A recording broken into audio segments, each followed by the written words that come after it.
What's the difference between the discipline and mindset in a high performing athlete and an average one? I said good athletes are going to do what they're supposed to do. They're told what to do, they'll do it. Great athletes will do more than anybody else is willing to do. So it's the athlete that's going to put more time and energy into their craft. So the high performing athlete, that does not mean they're the best athlete.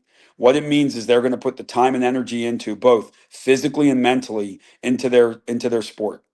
And if you look at what's the prime example, you look at a guy like Michael Jordan, putting the time in to do free throws, putting the time in to do his conditioning. For the younger audience, they might not know exactly who that was, but Walter Payton was a running back for the Chicago Bears. Was not the fastest guy, was not the tallest guy, but he always said, "I will be the first person to finish the first run in practice and the first person to finish the last run in practice," because he said, "I will never allow my opponent or my teammates to outwork me." So I think there is a difference between athletes who are willing to just do what they're supposed to do to get by, and the athletes that just do more than they're expected to do.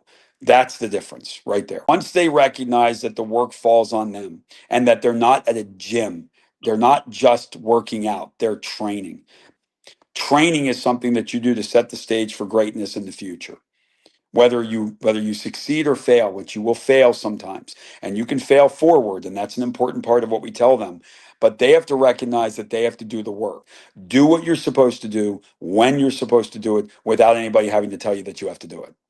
And so I'm a really firm believer in getting them to understand in the early stages of training that it falls on them to be disciplined for themselves because they will be better leaders in their community. They're going to be better siblings to their family, better kids to their parents. They're going to be better teammates across the board.